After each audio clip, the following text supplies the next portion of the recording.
이 아침 주시는 말씀은 시편 41편입니다. 구약성경 831면 우리 함께 합독하시겠습니다.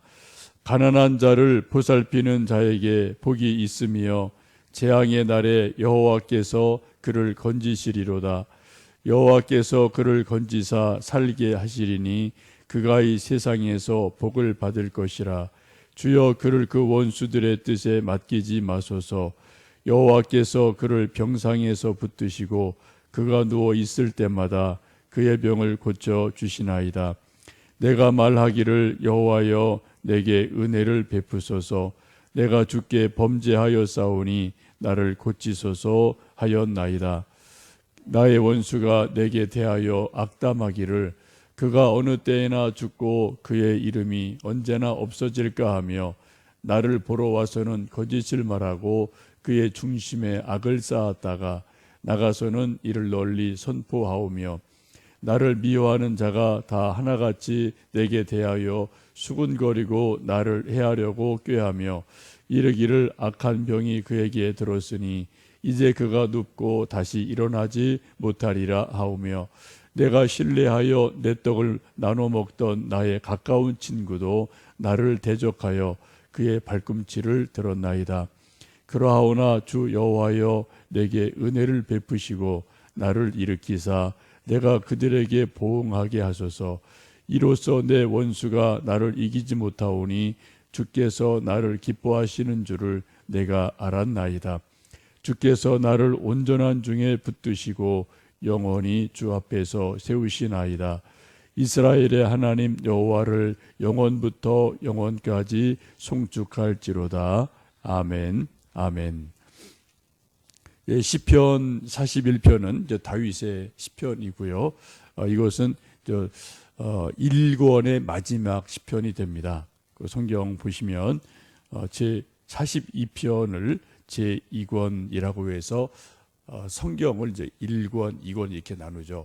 시편이 모두 150편인데 성경을 보시면은 1, 2, 3, 4, 5 해서 5권으로 조금 소분류를 하는 것을 볼 수 있습니다. 그 이유는 여러 가지가 있는데 이제 저자 지은이가 조금 다르고 주제가 조금 다를 때 허설이 이렇게 조금 이렇게 묶음으로 내어 놓은 것이 1권, 2권, 5권 이렇게 좀 되어지죠. 1권은 1편에서 10편, 41편까지고 주로 이제 다윗이 지은 것이 1권의 주로 내용이고요. 2권은 42편에서 72편인데 고라 자손의 지은 시편이 많고 또 다윗의 시편이 있습니다. 3권은 73편에서 89편인데 주로 아삽이라는 사람이 쓴 시, 또 고라 자손의 시가 있고 4권은 90편에서 106편까지인데 거기 유일하게 이제 모세의 시편이 있고 이름을 알 수 없는 무명의 사람들이 지은 시편이 주로 있습니다. 그리고 이제 마지막 5권은 107편에서 150편인데 여기 보면 무명의 시인들의 시, 또 성전에 올라가는 노래, 혹은 또 이제 마지막 부분은 이제 할렐루야송 해서 이제 할렐루야가 거듭되는 그러한 내용들이 조금 그룹 나누어져 있다. 그 정도 보시면 되겠습니다. 지금 41편은 이제 1권의 마지막 부분입니다.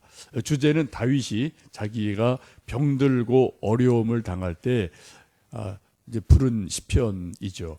3절을 보시면 이때 배경이 이렇게 좀 소개가 되어지죠. 3절입니다. 여호와께서 그를 병상에서 붙드시고 그가 누워 있을 때마다 그의 병을 고쳐 주시나이다 라고 지금 자기가 병들어 있다 라고 그 뒤에도 쭉 보시면은 좀 다윗이 아주 심한 중한 병에 걸려 있음을 토로하고 있습니다. 우리가 인생을 살다 보면 누구나 다 뭐 육신의 병, 또 마음의 병, 영혼의 병, 이런 병이 들 때가 있죠. 특별히 뭐 1차적으로 힘들고 어려운 것이 육체의 병이기도 합니다. 뭐 하루 이틀 아픈 거야 좀 괜찮고요. 감기 몸살이야 뭐 조금 더 며칠 지나면 나을 수 있는데 정말 뭐 중병에 걸렸으면은 병원에 장기간 몇 달 입원하고 수술하고 이런 일이 있으면은 정말 우리가 많이 힘들고 어려울 때가 있죠. 이때 이 병상에서 누워 있을 때 하나님이 붙들어 주시고 병을 고쳐 주셨다. 그러한 고백을 지금 다윗이 하고 있습니다. 여호와 라파라는 말이 있죠. 우리를 치료하시고 치유하시는 하나님. 그러한 고백을 다윗이 합니다. 근데 다윗이 누워 있을 때 자기가 육체적으로 심적으로 많은 고통을 당할 때 주변에 있던 몇몇 사람들, 친한 사람들이 다윗을 대하는 그러한 모습을 다윗이 여러 가지 좀 아주 답답한 마음으로 토로하는 것을 보게 됩니다. 6절과 8절의 말씀을 읽어 보십니다. 나를 보러 와서는 거짓을 말하고 그의 중심에 악을 쌓았다가 나가서는 이를 널리 선포하며 이르기를 악한 병이 그에게 들었으니 이제 그가 눕고 다시 일어나지 못하리라 하오며. 다윗이 이제 병들어 누워 있으니까 많은 사람들이 와서 병 문안을 하게 되죠. 인사를 하게 됩니다. 와서 아이고 얼마나 아프십니까? 얼마나 힘이 드십니까? 빨리 나으셔야죠. 제가 기도할게요. 또 이거 뭐 좋은 약인데 이거 드시면 효과가 있을 겁니다. 빨리 나으세요. 다윗의 얼굴 앞에서는 인사를 하고 격려를 하고 아주 좋은 말로 격려를 합니다. 근데 어떻게 해요? 뒤에 가서는 그들이 다윗이 중병이 들었다. 곧 죽게 될 거다. 그것은 하나님께 죄를 지어서 벌 받는 것 같아 라고 다윗이 병든 것을 앞에서는 막 위로해주고 아이고 얼마나 아프세요? 얼마나 힘드세요? 막 이렇게 얘기하다가 뒤에 가서는 어떻게 해요? 전혀 다른 소리를 하는 그러한 사람들이 있음을 다윗이 깨닫게 됩니다. 앞에서는 8절에 그러죠. 나를 보러 와서 거짓을 말하고 앞에서는 아이고 얼마나 힘드세요 라고 막 이렇게 좀 입에 침이 마르도록 격려하고 위로하다가 어떻게 해요? 중심에는 악을 쌓았다가 나가서는 다윗이 안 보는 데서는 또 막 이것을 널리 선포하고 또 여러 가지 병든 것을 이제 여러 가지 악담하는 그러한 모습을 보게 됩니다. 우리도 뭐 이럴 수 있어요. 누구나 다 그죠? 뭐 우리 친구 중에 또 우리 아는 사람 중에 병원에 입원하면은 가서 아이고 뭐 가서 얼마나 아프세요? 얼마나 힘드세요? 뭐 이러저러고 위로하고 나와서는 또 뭐예요? 이 사람이 뭐 이런 것 때문에 병든 것 같아라고 그냥 뭐뭐 같아라는 그런 자기의 근거 없는 말을 함으로 병든 사람을 자꾸 또 힘들게 만드는 그러한 사람들이 가끔 있기도 하거든요. 이 세상에서 이제 뭐 우리 모두 다 완벽하진 않습니다만 대하기 힘든 사람 중에 한 사람이 이제 아다르고 어다른 사람이에요. 앞에서는 그래요. 근데 뒤에서는 하는 거예요. 이건 아주 작은 차이예요. 아와 어는 아주 작은 차이인데 이게 가만히 보니까 이게 뭐 완전히 그냥 확 이게 뒤집어지는 일들이 일어나는 일들이 일어나는 거거든요. 우리가 이제 할 때는 그냥 하면 돼요. 그죠? 뭐 그건 그거다. 아니면 난이다. 기면 기다. 근데 하면 하면 되거든요. 근데 이제 어떤 사람도 아주 이게 좀 교묘하게 하고 하고를 이렇게 좀 섞는 그러한 사람들이 종종 있음을 보게 됩니다. 여러분 창세기를 보시면 아담과 이브가 뱀의 꼬임을 받아서 선악과를 먹게 되는 것도 별거 아니에요. 뱀이 뭐라 그래요? 쉽게 말씀드리면 아다르고 어다르고 아주 교묘한 고말을 살짝 하니까 거기에 딱 걸려들거든요. 뱀이 그냥 하나님이 이랬지 그랬으면 끝나요. 대부분 노 하는데 그럴까 하노라. 그렇지 않아? 이렇게 들어가면 이게 이제 글쎄 하여튼 이게 뭐 들어가는 거지 않습니까? 마태복음 5장에 보시면 예수님이 산상보훈에서 우리들의 언어 생활에 대해서 말씀하시면서 거짓 맹세를 하지 말아라. 헛 맹세하지 마라. 하나님을 두고도 맹세하지 말고 예루살렘을 두고도 맹세하지 말고 자기 머리를 두고도 맹세하지 마라. 우리 머리카락 하나도 내가 희게 하거나 겸게 할 수 없는 우리의 연약함이 있는데 내 머리를 두고 뭐 내 조상을 두고 이런 맹세 절대 하지 마라라고 말씀하시면서 뭐라 그래요? 긴 것은 기고 아닌 것은 아니다.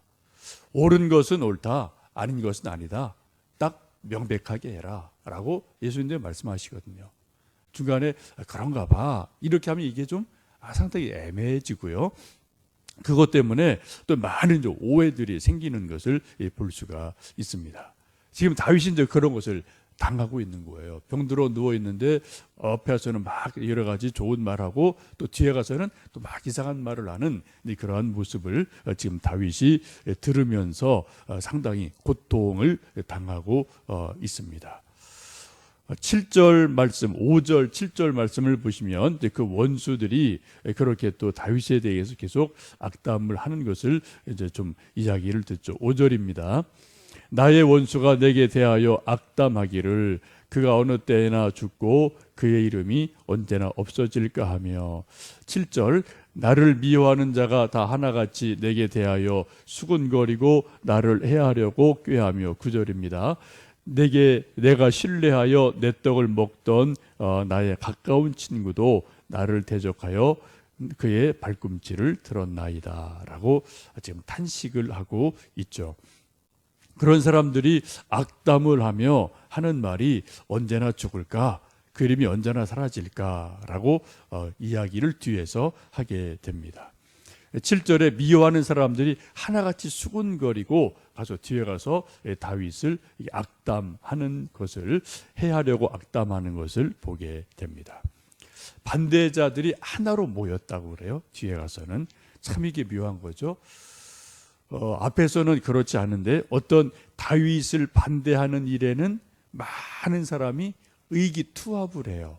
그래서 각자 다르게 모여 있다가 선한 일에는 하나가 안 되는데 악한 일에는 묘하게 하나로 딱 뭉쳐져서 다윗을 악담하고 다윗에 대해서 대적하는 일들이 일어나게 됩니다. 평소 다윗의 떡을 먹던 사람도 친구도 그러한 일을 하고 있음을 다윗이 알게 되고 크게 절망을 하게 되죠. 이 친구 중에 한 사람이 이제 아히도벨이라는 사람이 있습니다. 이 사람은 다윗의 좀 참모죠. 아주 머리가 좋은 사람 같아요. 근데 압살롬이 반역을 일으키자 다윗을 딱 버리고 이제 딱 판세를 보니까 이제 다윗이 이제 지는 해고 이제 압살롬은 뜨는 해 같거든요. 그러니까 다윗을 딱 포기해버리고 압살롬에게 쫓아가서 거기 딱 붙어버려요. 그리고 다윗을 죽이기 위해서 여러 가지 꾀를 냅니다. 다윗을 잘 아는 사람이어서 다윗을 죽이려면은 이렇게 하면 됩니다. 정말 기가 막힌 모략을 내는데 하나님이 이제 그 꾀를 무력화시키시죠. 아직 그때까지 하나님이 다윗을 버리지 않으셨기 때문에 그 아히도벨의 모략대로 했으면 다윗은 죽게 돼요. 성경을 쭉 보면은. 근데 하나님께서 아직까지 다윗을 버리지 않으셔서 그 아히도벨의 꾀를 이제 압살롬이 듣지를 않죠. 그래서 결국은 이제 전쟁에서 지게 되는 일이 일어납니다. 사람은 겪어봐야 안다는 말이 이제 그래서 나오는 것 같습니다. 이 병들고 또 원수들의 조롱을 받고 내후 외환을 받을 때 드린 기도가 시편 41편입니다. 이때 이런 큰 어려움을 당하면서 다윗이 하나님 앞에 은혜를 구하는 것을 4절과 10절 말씀에서 볼 수 있죠. 4절 10절 읽어보십니다. 내가 말하기를 여호와여 내게 은혜를 베푸소서 내가 주께 범죄하여 싸우니 나를 고치소서 하였나이다. 10절입니다. 그러하오나 주 여호와여 내게 은혜를 베푸시고 나를 일으키사 내가 그들에게 보응하게 하소서라고 기도를 하고 있습니다. 좀 4절 말씀 보시면 좀 이상하지 않습니까? 하나님께 다윗이 말하기를 여호와여 내게 은혜를 베푸소서 내가 주께 범죄하여 싸우니 나를 고치소서라고 기도를 하고 있어요. 지금 자기가 스스로 알고 있고 고백을 합니다. 내가 하나님께 범죄했습니다. 내가 죄를 졌습니다. 그럼 당연히 뭐예요? 나에게 벌을 주세요. 이게 당연한 거죠. 근데 지금 다윗이 상당히 이율배반적으로 내가 범죄했습니다. 그런데 나에게 은혜를 베풀어 주세요. 되게 뻔뻔하죠. 당연히 죄를 진 거 자기가 알아요. 고백합니다. 그럼 하나님 저에게 벌을 주세요 라고 말하는 게 정상인데, 오늘 다윗이 말하는 것이, 고백하는 것이, 내가 주님께 범죄한 것 제가 압니다. 그런데 하나님 저에게 은혜를 베풀어 주세요. 내 병을 고쳐주세요 라고 지금 하나님께 기도를 하고 탄원을 드립니다. 여러분, 이게 믿음이에요. 이게 믿음이에요. 뻔뻔한 것과 믿음은 비슷한데 다릅니다. 뻔뻔한 건 뭐예요? 뻔뻔한 거에는 참 회개가 없어요. 그때 위기를 모면하려고 그냥 대충 넘어가는 면피용이죠. 죄송해요, 그때 좀 잘못했어요 라고 그냥 얼렁뚱땅 넘어가고 진실한 회개가 없어요. 진짜 속에서 나오는 애통함이 없어요. 믿음은 자기가 죽을 죄를 졌음에도 불구하고 뭐예요? 하나님, 제가 잘못했습니다. 제가 정말 죄를 졌습니다. 그러나 하나님은 용서하시는 분이니, 사랑의 하나님이시니 제가 감히 하나님께 나왔습니다. 저를 용서해 주세요. 제 병을 고쳐주세요. 다시 은혜를 주세요. 다시 회복을 시켜주세요. 이게 믿음이에요. 이 믿음과 뻔뻔함은 비슷한데 달라요. 사람들은 모르죠. 그러나 본인은 알고요. 하나님은 알아요. 이게 정말이냐 그냥 면피용이냐, 이걸 본인도 알고 하나님도 이건 아시는 거죠. 지금 우리가 볼 때 다윗을 보면 참 뻔뻔하다.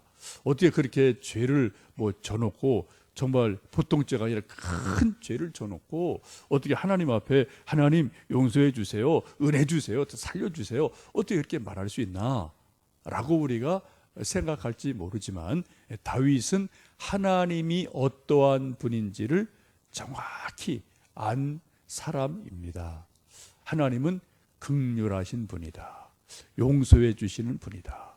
그리고 또 인간 자체가 연약한 존재다. 이것을 알면서 자기의 죄를 하나님 앞에 숨기지 않고 그대로 토로하고 인정하고 애통하고 회개하면서, 하나님 이러하오니 나를 용서해 주세요 라고 하나님께 기도를 드리는 것을 봅니다. 예수님도 말씀하셨죠. 애통하는 자는 복이 있나니 저희가 위로를 얻을 것입니다. 성경에 보시면은 우리에게 죄 짓지 마라 라는 말씀이 분명히 있죠. 신약이나 구약이나. 그러나 또 동시에 그 못지않게 많은 말씀이 뭐예요? 회개해라, 돌아와라. 이 말씀도 아주 많아요. 하나님은 우리 인간이 기본적으로 연약한 것을 아십니다. 죄 지을 가능성이 있는 것을 이미 알고 계셔요. 그래서 우리에게 뭐예요? 돌아와라, 회개해라, 하나님께로 와라 라고 우리에게 늘 문을 열어 놓으시고 계심을 보게 됩니다. 이런 기도를 통해서 결국 다윗이 회복을 얻고 용서를 얻고 또 병 나음을 얻고 다시 또 쫓겨났다 다시 왕으로 돌아오고, 이런 기가 막힌 그런 사건들이 아주 많이 있죠. 그런 것을 경험했던 다윗이 마지막 하는 고백이 그런 것이죠. 12절, 13절을 읽어보십니다. 주께서 나를 온전한 중에 붙드시고 영원히 주 앞에 세우시나이다. 이스라엘의 하나님 여호와를 영원부터 영원까지 송축할지로다. 아멘, 아멘. 하나님께 은혜를 입었어요. 하나님의 용서하심을, 긍휼하심을 경험하게 되고 다시 온전하게 세워주시는 하나님을 다윗이 경험을 하고 하는 마지막 결론적인 말씀이 13절에 그러므로 이스라엘 하나님 여호와를 영원부터 영원까지 송축하라, 찬양하라. 아멘, 아멘. 아멘을 두 번 하죠, 그죠? 얼마나 다윗이 감사하고 기쁨이 있고 정말 하나님에게 참 송구하기도 하고 정말 감사하기도 하고 이런 마음이 다윗에게 있는 거죠. 그래서 하나님에게 영원부터 영원까지 송축하라, 찬송해라 하고 고백을 하면서 아멘, 아멘, 거듭거듭 하나님의 이름을 높여드리는 모습을 볼 수가 있겠습니다. 우리도 오늘 또 하루를 살아가며 우리가 뭐 연약한 존재이어서 또 완벽하지 않고요. 말에 실수가 있고 또 뭐 행동에 실수가 있고 판단의 실수가 있을 수 있겠습니다만 용서하시는 하나님께로 돌아와서 우리가 다윗처럼 긍휼하심을 입고 회복을 입고 하나님을 송축합시다. 그러한 찬송 또 아멘 아멘 이런 것들이 우리의 입술에서 떠나지 않는 복된 또 한 날 되시기를 원합니다. 함께 기도하겠습니다.